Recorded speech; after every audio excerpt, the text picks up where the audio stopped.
یہ جو ادب ہوتا ہے نا،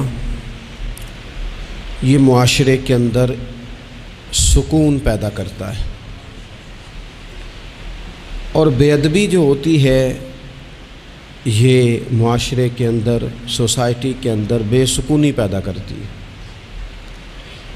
ادب ہمیشہ محبتوں کے فروغ کا سبب بنتا ہے۔ بے ادبی، بے باکی، اپنی زبان کا تیزی سے استعمال کرنا، یہ نفرتوں کا باعث بنتا ہے۔ ادب کرنے والے لوگ جو ہوتے ہیں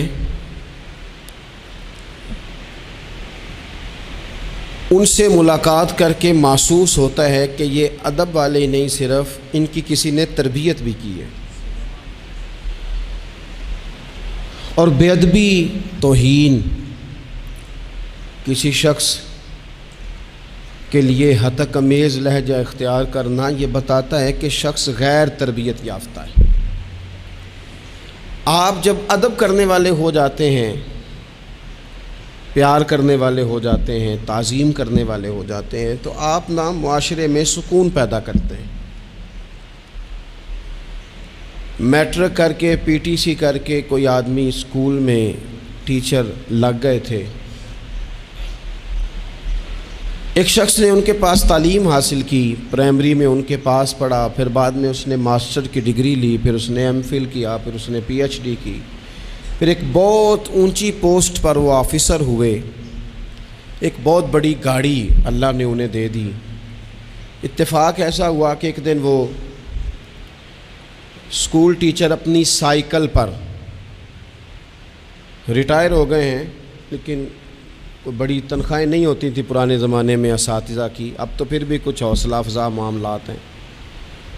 تو وہ ٹیچر اپنی سائیکل پر سمجھیے آ رہے ہیں گاؤں سے، اور ان کا وہ شاگرد جو کبھی کسی سن میں ان کے پاس پرائمری میں شاگرد رہا، وہ بھی آ رہا ہے گاؤں واپس، لیکن وہ پجاروں پہ آ رہا ہے۔ وہ ایک بڑی گاڑی پہ، 1.5 کروڑ کی گاڑی پہ بیٹھا ہے، اور وہ گاؤں آ رہا ہے شہر سے۔ اس نے جب سامنے دیکھا نا میرے استاد صاحب آ رہے ہیں، اس نے گاڑی روک دی، نیچے اترا، استاد جی کو سلام کیا، پھر کہا استاد صاحب یہ بچہ جو ہے نا یہ آپ کا سائیکل لے آئے گا، میں آپ کو اپنی گاڑی پہ نہ لے جاؤں جہاں آپ نے جانا ہے، پھر میں گھر چھوڑ دوں گا۔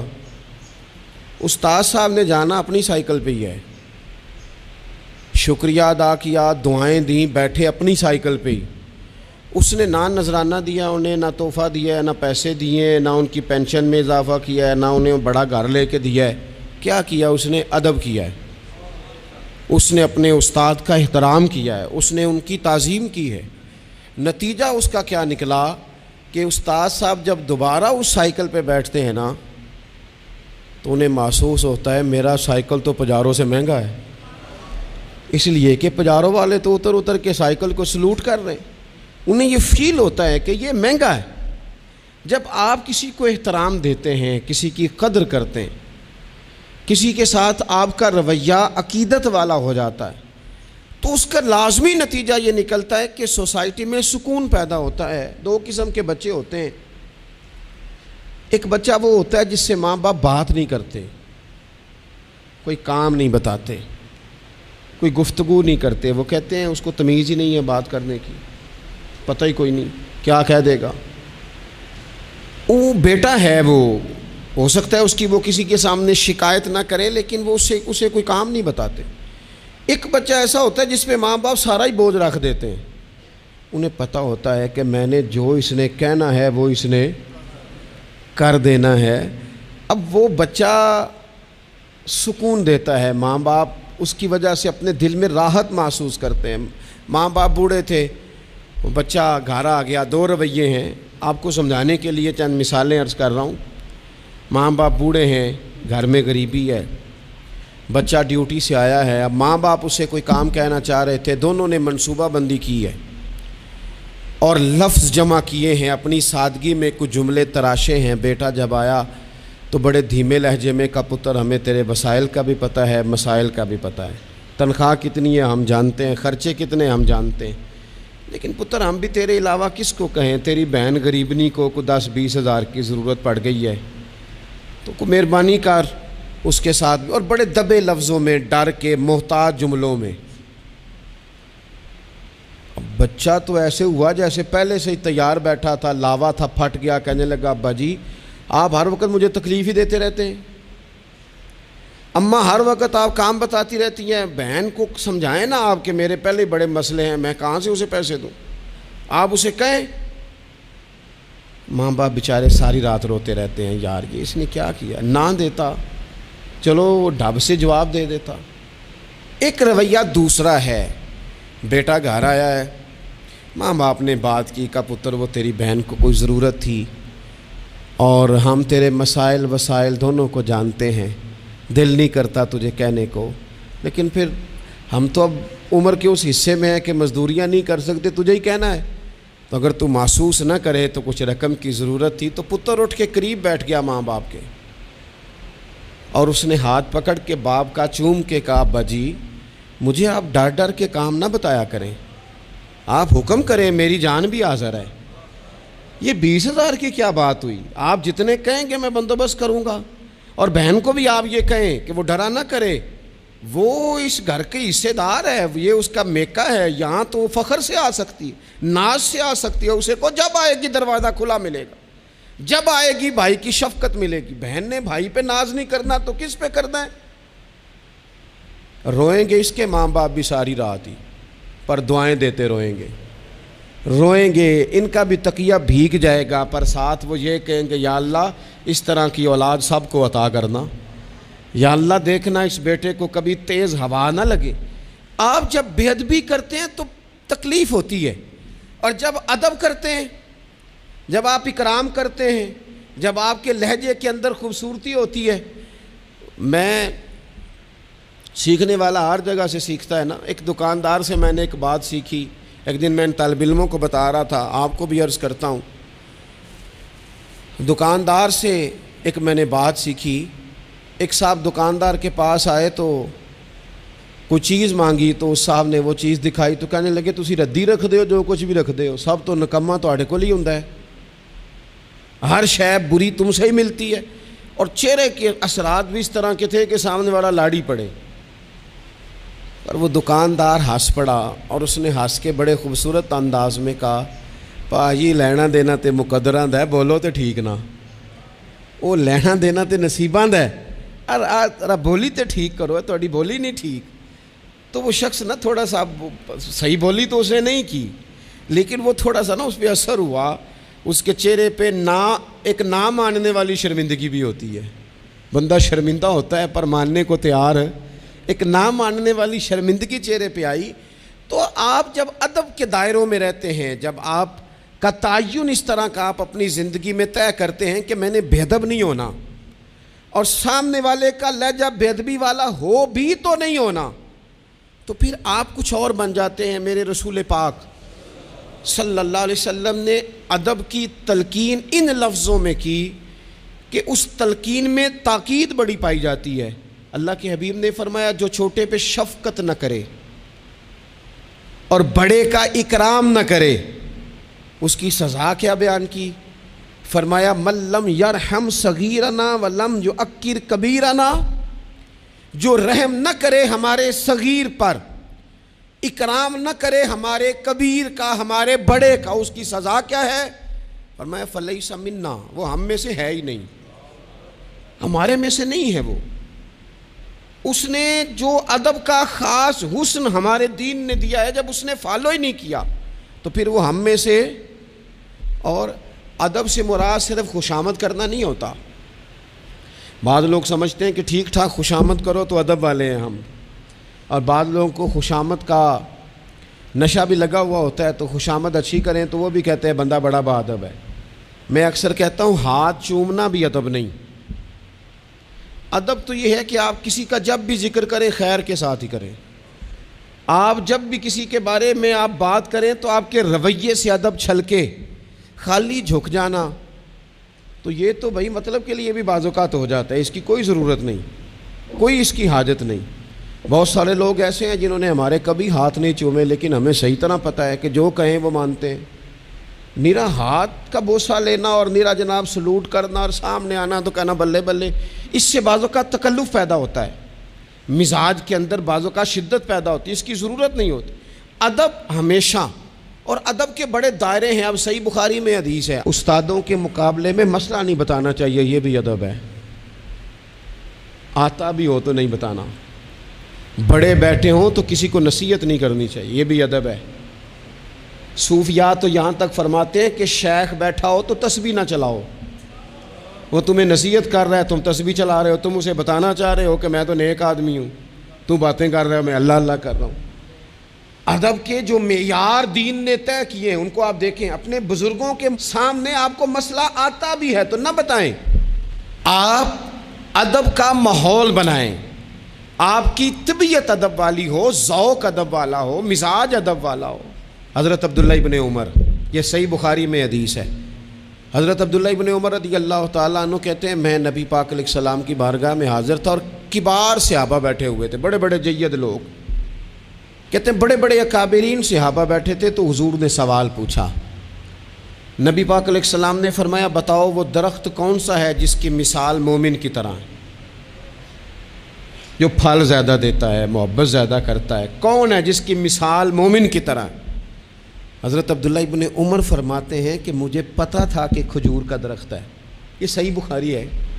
او دوستو سننا بھلا میں کیا کہہ رہا ہوں، فرماتے ہیں مجھے پتہ تھا کھجور کا درخت ہے، پر چونکہ ابو بکر صدیق بیٹھے تھے، چونکہ عمر فاروق بیٹھے تھے، چونکہ عثمان غنی بیٹھے تھے، چونکہ مولا علی بیٹھے تھے، چونکہ بڑے بڑے اکابرین بیٹھے تھے اور میں تھا بچہ، فرماتے ہیں جواب آتا بھی تھا تو میں نے اس لیے نہیں دیا کہ میرے باپ بیٹھے ہیں، میرے چچا بیٹھے ہیں، ان کے ہوتے ہوئے صلاح دوں، ان کے ہوتے ہوئے میں بات کروں؟ فرماتے ہیں میں نے بتایا نہیں، لیکن جب کسی نے نہ بتایا تو حضور نے خود فرمایا وہ کھجور کا درخت ہے، فرماتے ہیں میرے دل میں خیال آ گیا کہ میرے ذہن میں جو جواب تھا بالکل ٹھیک تھا، دیا کیوں نہیں، بتایا کیوں نہیں؟ جواب آتا تھا پھر بھی نہیں بتایا، اس لیے کہ بڑوں کا ادب قائم رہے، بڑوں کا مزاج قائم رہے۔ لیکن یہاں تو بھائی استادوں کے ہاتھ سے 1 منٹ میں نکل جاتا ہے سارا کچھ۔ شاگرد کہتا ہے میں بتاتا ہوں نا استاد جی تو گوگل چلاتے نہیں، اور میں تو گوگل کا مفتی ہوں پورا، میں نے تو مسئلہ نکال بھی لیا ہے، میں ابھی میں نکال کے دیتا ہوں۔ یہاں تو عبارتیں ٹھیک کرا رہے ہوتے ہیں طلباء اپنے اساتذہ کی، یہاں تو مرید کہہ رہے ہوتے ہیں کہ آپ مجھ سے رائے لیں، میں آپ کو بتاتا ہوں کہ پیری مریدی صحیح کیسے چلتی ہے، میں بتاتا ہوں۔ آپ اپنی زندگی میں جب آداب لے آئیں گے، جب ادب لے آئیں، اور شدید ایمرجنسی بھی ہوتی تھی نا تو صحابہ ادب نہیں بھولتے تھے، بعض اوقات ایمرجنسی میں ادب نہیں ہوتا، مطلب یہاں خدا نہ خواستہ میرے کپڑوں کو پیچھے آگ لگ جائے تو آپ کیا کہیں گے، پیر طریقت، راہبر شریعت، فلانا صاحب فلانا، جب تک سارے کپڑے جل جائیں۔ اگر ایمرجنسی ہو جائے نا، کپڑوں کو آگ لگ جائے تو کہا جاتا ہے جناب آگ لگ گئی آپ کے کپڑوں کو، ہو سکتا ہے نام لے کے کوئی پکارے مولانا صاحب وہ دیکھیں آگ ہے، اتنے لمبے لقب نہیں ہوتے، لیکن صحابہ ایمرجنسی میں بھی حضور کا ادب کرتے۔ حضرت صدیق اکبر غار ثور میں ہیں، ایڑی پر ڈنگ مار رہا ہے سانپ، اور سانپ کا نام لے لے تو بندہ گھبرا جاتا ہے، لیکن ایڑی پہ ڈنگ مارا جا رہا ہے، جب تک ڈنگ لگ رہا ہے بار بار، اب اس کا اثر تیز ہوا، اس زہر کا اثر جب جسم پہ ہونے لگا تو آنسو آنکھوں سے نکلے، وہ حضور کے چہرہ نور پر آئے تو محبوب نے فرمایا کیا ہوا؟ کہنا چاہیے تھا نا سانپ سانپ سانپ سانپ، پر حضرت صدیق اکبر ادب نہیں بھولے، کہنے لگے فدا کا ابی و امی یا رسول اللہ، حضور میری ماں بھی قربان، حضور میرا باپ بھی قربان، فدا کا روحی و قلبی یا رسول، حضور میرا دل بھی قربان، حضور میری روح بھی قربان، یا رسول اللہ وہ سانپ نے ڈس لیا مجھے۔ ادب نہیں بھولے، وقت بدلنا ہے تو بدل جائے، لیکن آداب کبھی بھی امت کے ہاتھوں سے جانے نہ پائے، آداب کا ہر وقت خیال رکھا جائے، ہر وقت خیال رکھا جائے۔ آخری بات آج آپ حضرات کی خدمت میں عرض کرنی ہے، ہر جگہ ضروری نہیں کہ کوئی تنقید کا پہلو ہی نکالا جائے، ہر شخص کی نیت پر شک ہی کیا جائے، یہ ضروری نہیں۔ ایک ذہن بنا لیں، جو بھی رسول اللہ صلی اللہ علیہ وسلم کی بات کرے، عقیدہ اس کا ٹھیک ہو، دین کی بات کرے، قرآنی تعلیمات کی بات کرے، وہ کوئی ہو، کوشش کریں کہ جو خیر کی بات ہو اس میں خیر کے ساتھ سپورٹ شروع کر دیں۔ ہم نے بہت زیادہ جو گروہ بندی شروع کر دی ہے، اس سے تھوڑا سا اپنے آپ کو اوپر لے کے آئیں۔ اقبال بار بار روتے تھے، کہتے تھے فرقہ بندی ہے کہیں اور کہیں ذاتیں ہیں، کیا زمانے میں پن پنے کی یہی باتیں ہیں۔ کہتے تھے کیا اس طرح ہم آگے جائیں گے، کبھی برادریوں کے بت اور کبھی جماعتوں کے بت۔ تھوڑا سا نا اپنے ذہن کو بڑا کریں، اور دین کی بات آپ کو لگے صحیح کہ بندہ کچھ ٹھیک ہے، آپ نے بندے کی سپورٹ کرنی ہے کہ دین کی بات کی سپورٹ کرنی ہے؟ کوئی بھی کسی بھی رنگ میں جب حضور کا تذکرہ کرے، وہ حضرت ابراہیم علیہ السلام نے سنا تھا کہ وہ کماد کے کھیت سے، گنے کے کھیت سے کوئی اللہ اللہ کر رہا ہے، تو حضرت ابراہیم پہنچ گئے، اور فرشتہ تھا انسانی شکل میں، فرمایا رب کا نام پھر سنا۔ اس نے کہا میں سارے اونٹ لے لوں گا، فرمایا تو نام لینا تو اونٹ سارے ہی تیرے۔ پھر تھوڑی دیر کے بعد چپ کر گیا۔ حضرت مفتی احمد یار خان صاحب رحمۃ اللہ نے اس کو لکھا ہے، دوبارہ سنا تو کہنے لگا ساری گائیں لے لوں گا، فرمایا ساری تیری ہوئی، نام دوبارہ سنا۔ نہ علمہ وچ پھسا سانو، تو یار دی گل سنا سانو۔ اس سارا کچھ دے دیا تو فرشتہ عرض کرنے لگا مالک یہ تو تیرے نام کے سچے عاشق ہیں، یہ سچے دیوانے۔ تھوڑا سا نا اتفاق کرنے کی کوشش کریں، اپنے آپ کو تھوڑا بڑا کر لیں، میچور کر لیں۔ جب لوگ انسانوں کی بجائے نظریوں کو سپورٹ کرنے لگ جاتے ہیں نا، ہم شخصیات کے نہیں نظریات کے قائل ہیں۔ جب نظریات کو ہم سپورٹ کریں گے، دین ایک نظریہ ہے، اور نظریے کی سپورٹ کبھی نہیں چھوڑنی چاہیے۔ نظریہ ہمیشہ نظریہ ہوتا ہے، جاٹ ہو کے، باٹ ہو کے، ارائی ہو کے، فلاں ہو کے، فلاں ہو کے بڑا جی لیا، اب کچھ مسلمان ہو کے بھی تو جینا چاہیے کہ نہیں؟ یار صحیح بتاؤ، کبھی اپنا تعارف بتایا ہے کہ ہم رسول اللہ کے غلام ہیں؟ یہ بھی تو تعارف ہے نا ہمارا، یہ بھی تو بتانا چاہیے۔ آپ کون ہیں جناب؟ کہتے میں تو گجرانوالہ کا رہنے والا ہوں۔ آپ کون ہیں جناب؟ میں تو جناب گجرات کا ہوں۔ بھئی آپ یہ کہیں میں رسول اللہ کا غلام ہوں۔ حضرت سلمان فارسی سے کسی نے کہا نام بتائیں، کہنے لگے میرا نام اسلام ہے۔ کہا آپ کے والد کا نام؟ کہنے لگے اسلام۔ کہا دادا کا نام اسلام۔ پوچھتا جاتا آپ اسلام بتاتے جاتے، اس نے کہا جناب یہ کیا بات ہوئی؟ فرمانے لگے میرا سارا کچھ ہی میرا دین ہے۔ یہیں سے بات شروع ہوتی ہے اور یہیں پہ بات ختم ہوتی ہے۔ کچھ کبھی کبھی حضرت سفینہ ایک صحابی ہیں، جنگل میں رستہ بھول گئے تھے تو سامنے شیر آ گیا، تو شیر نے جب منہ کھولا تو پتہ ہے حضرت سفینہ کی زبان سے کیا نکلا؟ کہنے لگے او شیر ذرا خیال کرنا میں رسول اللہ کا غلام ہوں۔ اس مقام پہ بھی یہی نکل رہا ہے کہ میں نبی پاک کا غلام ہوں۔ ایمرجنسی میں بھی جب کہا میں حضور کا غلام ہوں تو شیر نے دومیں لانی شروع کر دی، قدم چومنے شروع کر دیے، شیر پیچھے ہٹ گیا۔ تو آپ کی زبانوں پر یہ بات جاری ہو کہ ہم نبی پاک صلی اللہ علیہ وسلم کے غلام ہیں، اللہ تعالیٰ مجھے اور آپ کو عمل کی توفیق عطا فرمائے۔